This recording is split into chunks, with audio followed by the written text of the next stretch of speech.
அனைவருக்கும் வணக்கம். இன்றைய தினமும் உங்களை சிஎன்என் எங்களுடைய கலம்பூர் நியூஸ் லைவ் சேனலினூடாக சந்திப்பதில் மகிழ்ச்சி.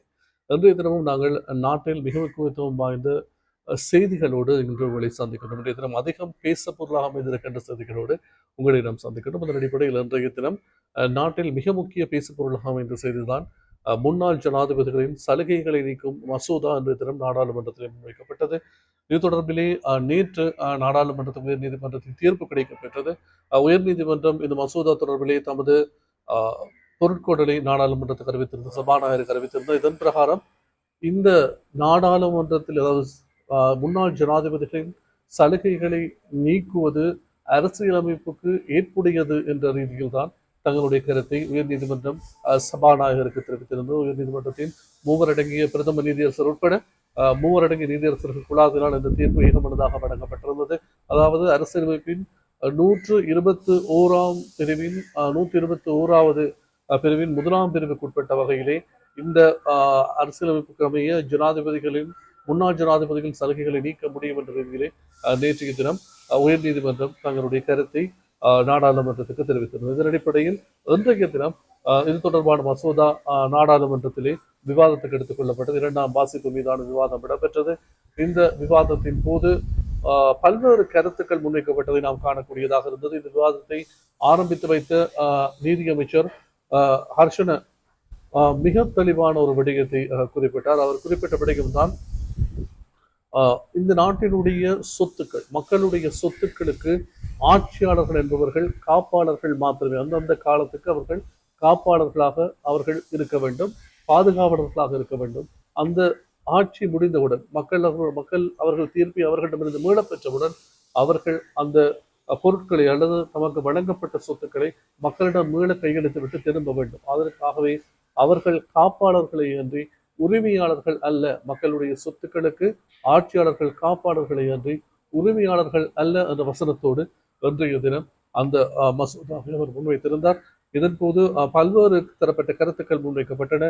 ஆனந்த் தரப்பிலிருந்து பிரதானமாக முன்வைக்கப்பட்ட கருத்து, இது இன்று காணப்படுகின்ற ஜனாதிபதிகளுக்கு மாத்திரமல்ல, அனுரகுமார திசாநாயக்க நாளை ஜனாதிபதியாக இருந்து விடை பெற்று சென்றாலும் அவருக்கும் இந்த சட்டங்கள் அனைத்தும் பாதிப்பை ஏற்படுத்தும். அவருக்கும் எந்த ஒரு ஜனாதிபதி வாசஸ்தலமோ ஏனைய சலுகைகள் கிடைக்கப்பெறாதாகவே முன்னாள் இருந்த ஜனாதிபதிகளுக்கு மாத்திரம் இது பாதிப்பை ஏற்படுத்தும் விதத்தில் இந்த சட்டம் மூலம் அமையாது என்ற ரீதியில் கருத்துக்கள் ஆனந்தரப்பிலிருந்து முன்வைக்கப்பட்டிருந்தது. மாத்திரமில்லாமல் தாம் மக்களுக்கு முன்வைத்த வாக்குறுதிகளுக்கு அமையவே இந்த நடவடிக்கைகளை முன்னெடுப்பதாக இதன் போது ஆளுந்தரப்பிலிருந்து தெரிவிக்கப்பட்டது. எவ்வாறு எதிர்த்தரப்பிலிருந்து முன்வைக்கப்பட்ட கருத்துக்களை பார்ப்போம். ஆனால் எதிர்த்தரப்பில் சாமர சம்பத் இன்றைய தினம் ஒரு தமது கருத்தை முன்வைத்திருந்தார். இதன் போது அவர் குறிப்பிட்டபடியும் நீங்கள் தேர்தல் மேடைகளில் எதுவும் கூறலாம், ஆனால் அவற்றை இன்று நடைமுறைப்படுத்திவிட்டு எதிர்காலத்தில் இதற்கான விளைவுகளை சந்திக்க நேரிடும் என்ற ரீதியில் அவர் கருத்துக்களை முன்வைத்தவையும் நாம் காணக்கூடியதாக இருந்தது.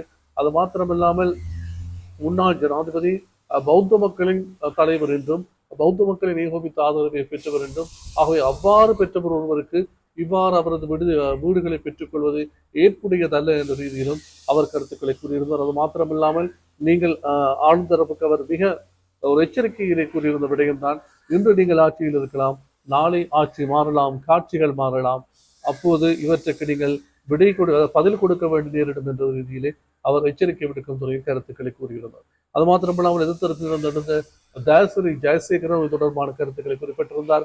அவர் கூறிய கருத்து தான், இவ்வாறு நடந்து கொள்வது அல்லது இவ்வாறு ஆளுந்தரப்பு இவ்வாறான மசோதாக்களை கொண்டு வந்து நடந்து கொள்ளக்கூடிய விதம் நாளை அவர்களுக்கு பாதிப்பை ஏற்படுத்தும் என்றும், நேபாளத்தை போனது ஒரு நிலைமை இலங்கையிலும் இதன் மூலம் உருவாகும் என்ற ரீதியிலே அவர் ஒரு கருத்தை முன்வைத்திருந்தார்.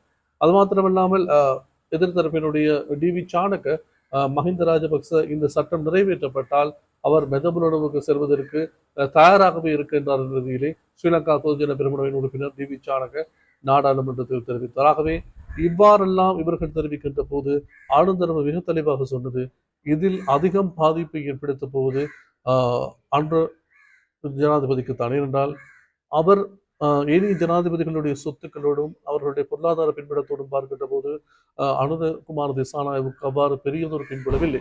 ஆகவே நாளை அவர் இந்த ஜனாதிபதி பதவியிலிருந்து நீங்கினால் அவருக்குத்தான் பாரிய பொருளாதார பின்னடைவுகள் ஏற்பட போகின்ற ரீதியிலே கருத்துக்கள் முன்வைக்கப்பட்டிருந்தன. ஆகவே இந்த கருத்துக்கள் எவ்வாறு அமைந்தாலும் இவை அனைத்தும் மக்களுடைய சொத்துக்கள். ஆகவே இந்த சட்ட மூலத்தில் சபாநாயகர் கையில் இன்றைய தினம் இந்த சட்டமூலம் தொடர்பான வாக்கெடுப்பு நாடாளுமன்றத்தில் இடம்பெற்றது. இந்த சட்டமூலத்துக்கு ஆதரவாக 151 வாக்குகள் வழங்கப்பட்டன.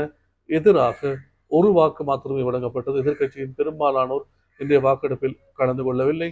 ஆகவே இந்த ஒரே ஒரு எதிர்வாக்கும் 151 ஆதரவான வாக்குகளும் இந்த சட்டமூலத்துக்கு கிடைக்கப்பெற்றதை அடுத்து பெரும்பான்மை வாக்குகளால் 150 பெரும்பான்மை வாக்குகளால் இந்த சட்டம் மூலம் நிறைவேற்றப்பட்டிருக்கின்றது. இதன் அடிப்படையில் சபாநாயகர் கையெழுத்திடும் பட்சத்திலே இந்த சட்டம் மூலம் சட்டமாகின்றது. சபாநாயகர் கையெழுத்திடும் சந்தர்ப்பத்திலிருந்து மஹிந்த ராஜபக்ச தங்களுடைய கொழும்பு 7 அமைந்திருக்கின்ற இலங்கை மக்களுடைய வரிப்பணத்தில் கட்டப்பட்ட பங்களாவிலிருந்து வெளியேற வேண்டிய நிர்பந்தம் காணப்பட்டது. அதே போன்று சந்திரிகா பண்டாரநாயக்க குமாரதுங்கவுக்கும் தமது அந்த இலங்கை மக்களால் வரிப்பணத்தினால் கட்டப்பட்ட அந்த பங்களாவிலிருந்து வெளியேற வேண்டிய நிர்பந்தம் ஏற்படுகின்றது. அதே போன்று முன்னாள் ஜனாதிபதி மைத்ரிபால சிறிசேனவுக்கும் இதே நினைவு ஏற்பட்டிருக்கின்றது. இனி 2 முன்னாள் ஜனாதிபதிகளான கோட்டாபய ராஜபக்ச மற்றும் ரணில் விக்ரமசிங்க ஆகியோர் அரசாங்கத்தினுடைய உத்தியோகபூர்வ வாசஸ்தலங்களை பயன்படுத்தவில்லை என்பதையும் இந்த இடத்தில் நாம் சுட்டிக்காட்ட வேண்டும். எவ்வாறு இருப்பினும் அவர்களுக்கு வழங்கப்படுகின்ற ஏனைய சலுகைகள் இதன் மூலம் குறைக்கப்பட இருக்கின்றன. எவ்வாறான சலுகைகள் குறைக்கப்படுகின்றன என்பதெல்லாம் இந்த சட்டம் வர்த்தமானில் பிரசுரிக்கப்படுகின்ற போது தெளிவாக அவை வரையறுக்கப்பட்டிருக்கும். அவற்றையும் உங்களுக்கு கொண்டு வருவதற்கு நாங்கள் தயாராக இருக்கின்றோம். ஆகவே தற்போது அரசாங்கத்தின் இவ்வளவு காலமும் ஸ்ரீலங்கா பொதுஜன பெரமுனால் விடுக்கப்பட்ட சவால் தான் நீங்கள் முடிந்தால் வெளியேற்றி காட்டுங்கள் என்று கூறினார்கள். முதல் சட்ட மூலங்களை கொண்டு வாருங்கள் என்றார்கள். சட்ட மூலம் கொண்டு வரப்பட்டு விட்டது. தற்போது சட்டமும் ஆக்கப்பட்டு விட்டது. நாளை நீங்கள் குட் பை சொல்லிவிட்டு வெளியேற வேண்டியது மாத்திரம்தான் எஞ்சி இருக்கிறது. இப்போது மஹிந்த ராஜபக்ச, சந்திரிகா குமாரதுங்க பண்டாரநாயக்க, மைத்ரிபால சிறிசேன ஆகியோர் கொழும்பு 7 அமைந்திருக்கும் மக்களின் வரிப்பணத்தில் கட்டப்பட்ட பங்களாக்களில் இருந்து குட் பை சொல்வார்களா என்பதை இந்த சட்டம் உருவானதன் பின்னர் நாம் பொறுத்திருந்து பார்ப்போம். முன்னாள் ஜனாதிபதி மஹிந்த ராஜபக்சவுடைய புதல்வரும் தற்போதைய நாடாளுமன்ற உறுப்பினருமான நாமல் ராஜபக்ச அரசாங்கத்தின் பிரதான பிரதி அமைச்சர்கள் ஒருவரான சட்டம் ஒழுங்கு பிரதி அமைச்சர் சுனில் வடகலவுக்கு இன்றைய தினம் மானநட்ட வழக்கொன்றை தாக்கல் செய்திருக்கின்றார். அதாவது நட்டஈடு கோரி வழக்கொன்றை தாக்கல் செய்திருக்கின்றார். அதாவது தாம் குறித்து தவறான தகவல் ஒன்றை கூறியதாக தெரிவித்து இந்த வழக்கு அவர் மீது தாக்கல் செய்யப்பட்டிருக்கின்றது. அது என்ன படிக்கும் என்றால் அண்மையிலே சுனில் வடகல கொழும்பில் இடம்பெற்ற நிகழ்வு ஒன்றின் போது நாமல் ராஜபக்ச இந்த போதைப் பொருள் விவகாரங்களுக்கு பின்னால் இருப்பதாக பகிரங்கமாக தெரிவித்த கருத்து தமக்கு பாரிய இழுக்கை ஏற்படுத்தி இருப்பதாகவும் தமது நட்பெயருக்கு களங்கத்தை ஏற்படுத்தி இருப்பதாகவும் தெரிவித்து நாடாளுமன்ற உறுப்பினர் நாமல் ராஜபக்சவிதான் இந்த மானநட்ட வழக்கு இன்று தொடரப்பட்டிருக்கின்றது. இத்தொடர்பில் இன்றைய தினம் நாடாளுமன்றத்தில் கருத்துக்கள் முன்வைக்கப்பட்டன. இத்தொடர்பில் நாடாளுமன்றத்தில் கருத்து தெரிவித்த டிவி சாணக ஸ்ரீலங்கா பொதுஜன பெரமுன நாடாளுமன்ற உறுப்பினர் இத்தொடர்பிலே இன்று ஸ்ரீலங்கா பொதுஜன பெரமுன தமது சட்டத்தரணிகள் குழாத்தின் ஊடாக மானநட்ட வழக்கை தாக்கல் செய்திருப்பதாகவும் இனி எவராவது ஸ்ரீலங்கா பொதுஜன பெரமுன மீது தவறான தகவல்களை பொதுவெளியில் முன்வைப்பார்களாயின் அவர்கள் மீது வழக்கு தொடர்பும் ஸ்ரீலங்கா பொதுஜன பெரமுன தயாராக இருப்பதாகவும் இன்றைய தினம் தெரிவிக்கப்பட்டது. அவ்வாறு இதுக்கு பதிலளித்த ஆனந்தரப்பு எந்த வழக்குகளை நீங்கள் வேண்டுமானாலும் நீங்கள் தொடருங்கள், அவற்றுக்கு முகம் கொடுப்பதற்கு ஆனந்தரப்பு தயாராக இருக்கின்றது என்ற ரீதியிலே இன்றைய தினம் மஹிந்த ஜெயசிங்க நாடாளுமன்றத்திலே, அதாவது ஆளுந்தரப்பின் நாடாளுமன்ற உறுப்பினர் மஹிந்த ஜெயசிங்க அன்றைய தினம் நாடாளுமன்றத்தில் இந்த கருத்தை தெரிவித்திருந்தார். ஆகவே அது மாத்திரமில்லாமல் இந்த விடயங்களை ஒப்புவிப்பதற்கு ஆளுந்தரப்பு தயாராக இருப்பதாகவும் அவர் அன்றைய தினம் நாடாளுமன்றத்திலே தமது கருத்துக்களை முன்வைத்திருந்தார்.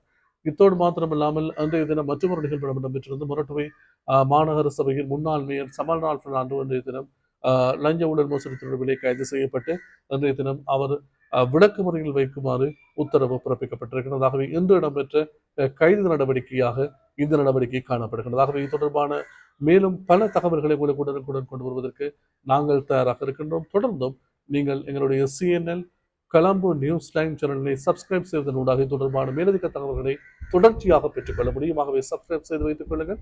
உடனுக்குடனான தகவல்களை உங்களுக்கு கொண்டு வருவதற்கு நாங்கள் தயாராக இருக்கின்றோம். மீண்டும் ஒரு தொகுப்பில் சந்திக்கின்றோம். அதுவரை உங்கள் அனைவருக்கும் நன்றி, வணக்கம்.